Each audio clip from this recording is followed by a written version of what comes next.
I think it's actually a real problem that we've reached a point in which the superpower asks, can it stop Yeah. the country whose defense and military industry is completely dependent on the United States? The reality is obvious to me.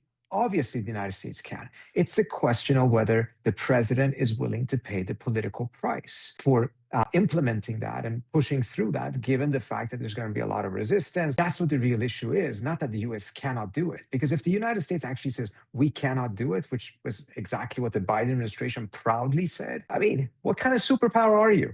If that is the case, we have the very famous example of how Reagan told Menachem Begin, you got to get out of Lebanon because the TV images of the massacres that Israel was causing back in 1982 was reaching American audiences, upsetting a lot of American, upsetting Reagan himself. And he got him on the phone and he said, you got to stop doing, you got to pull out. And when Menachem Begin pushed back, Reagan essentially said, well, then you're not going to get I think it was the F-16s at the time that the Yeah. Israelis were buying.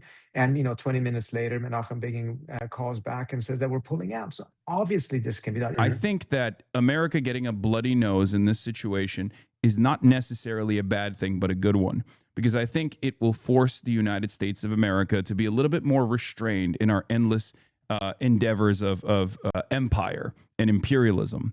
And I think that's ultimately going to lead to a hardened multipolarity that will force America to reconsider how aggressive we are in our force projection around the globe, and maybe even recycle some of the endless amounts of dollars that we spend on our military industrial complex, and instead, hopefully, you spend that on ourselves, on our fixing our potholes, hardening our infrastructure, maybe even Medicare for all, things of that nature.